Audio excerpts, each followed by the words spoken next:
Hi, I know I've been gone for a while now, and there has been no recent news on my big Min Min rant video. The thing is, I've taken a lot of time to reevaluate my stance on this character, and you've seen the title. I've come to realize that I was wrong this entire time throughout the build up to the end of the Fighters Pass. For those of you who don't know, Min Min was my punching bag of the channel ever since she got revealed for Super Smash Bros. Ultimate. I've hated her for many reasons that I haven't delved into yet. Like, I always thought that she was the inferior character to choose for an arms rep, how Springman was the far superior option, how terrible her moveset was, how she doesn't represent ARMS very well at all, the fact that she was a non-character without a personality or motive to speak of, etc. And I still stand by all of that. Nothing's changed at all. I still despise this character with the burning hatred from the depths of hell where she was spawned from. F this character and everything she stands for. So, what was I wrong about? The fact that I said she wouldn't have any competition for the worst Smash character ever because, oh boy, the race for the bottom is fierce. In this pack alone, roughly half of the characters here are below a 4 out of 10. Unless if you count Pyre and Mythra as two separate characters if you are insane and don't think they are echo fighters of each other, then well over half are the bottom of the barrel in a sucking competition. Like Pyre and Mythra, where they probably broke my brain and I was going insane when I gave these two a 5 out of 10, or was on some really strong stuff in those moments, because looking back, I'm doubting they deserve a 2 out of 10. These two, functionally, shouldn't belong in this pack. They are just one unfinished mess cobbled together with reused assets from every single sword fighter they have that shouldn't even be priced at all, let alone cost the same as those that took actual effort. And it genuinely pisses me off when people say, well, they could switch between each other. That's not fucking special! It's not at all unique to switch between two identical characters where the only differences between them are their specials and their stats, as opposed to, I don't know, switching between 2 or 3 entirely different characters with entirely different movesets and playstyles. And Sora.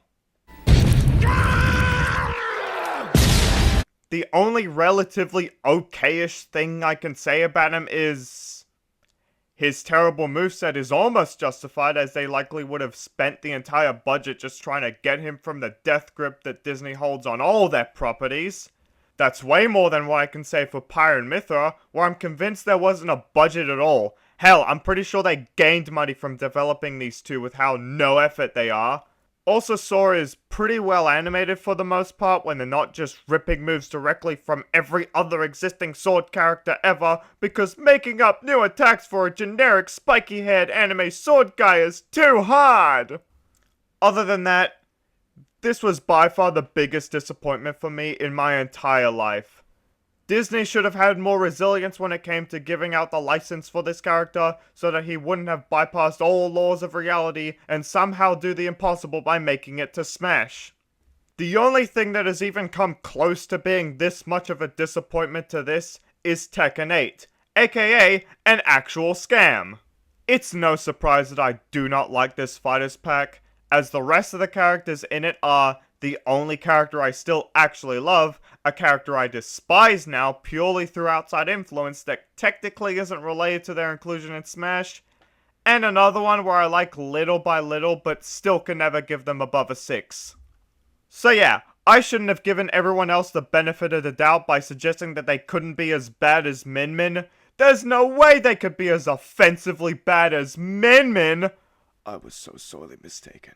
All I did was set myself up for disappointment each time, and inevitably made me have a fucking mental breakdown, which could also give me greater reason to despise this character, as she somehow set me up for disappointment each and every time! Now the big question. Is Min Min still the worst Smash character ever conceived to this day? Well, when it comes to my overall least favorite, abso-fucking-lutely. I think I might hate her even more now, given how many reasons I find just absolutely wrong with her.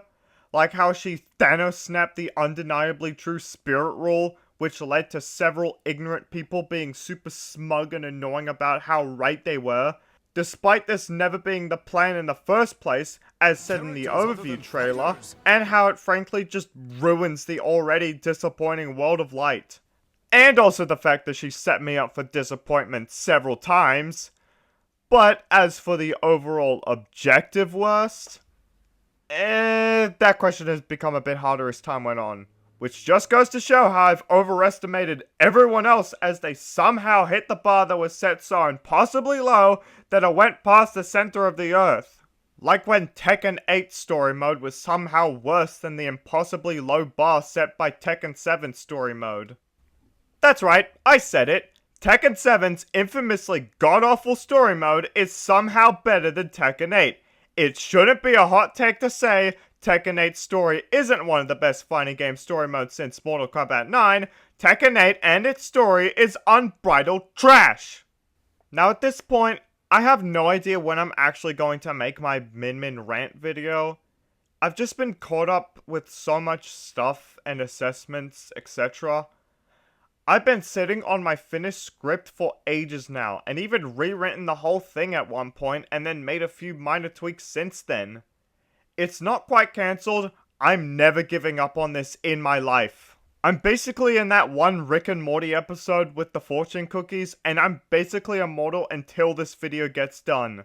Then I'll finally feel satisfied, and I'll be perfectly fine if I get hit by a car the day after. After all, she did snuff a spot from a certain marsupial starting with C and rhymes with rash, which, if I'm gonna be honest, I'm kind of over that now. I mean, I'm still salty as hell, but there's no real point in complaining about it anymore. After all, he's going through worse.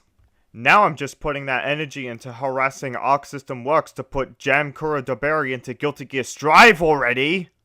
Also, if I had a nickel every time a Nintendo game had a roughly year-long wave of DLC that didn't give me the one thing I asked for, I'd have 2 nickels, which isn't a lot, but I'm pissed that it's happened twice. Although if I'm gonna be completely honest, my hatred for Min Min has kinda died down a bit, especially in recent memory because of one thing that is released in recent memory.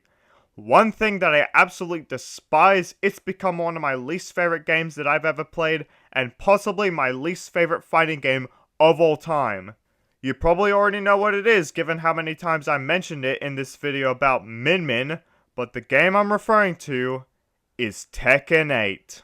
This reincarnation of Satan himself single-handedly made me hate the Tekken franchise as a whole, and made me lose all hope for this series that refuses to evolve or let go of a plotline they've been dragging out for over 20 years, focusing on the same few characters while leaving absolutely everyone else in the dust.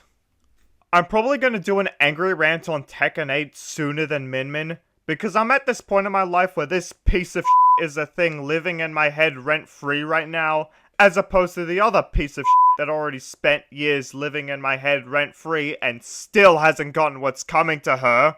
Expect the video to come out in like, I don't know, 2029 or something. Anyway, those were my updates. Thanks for watching and happy April Fools.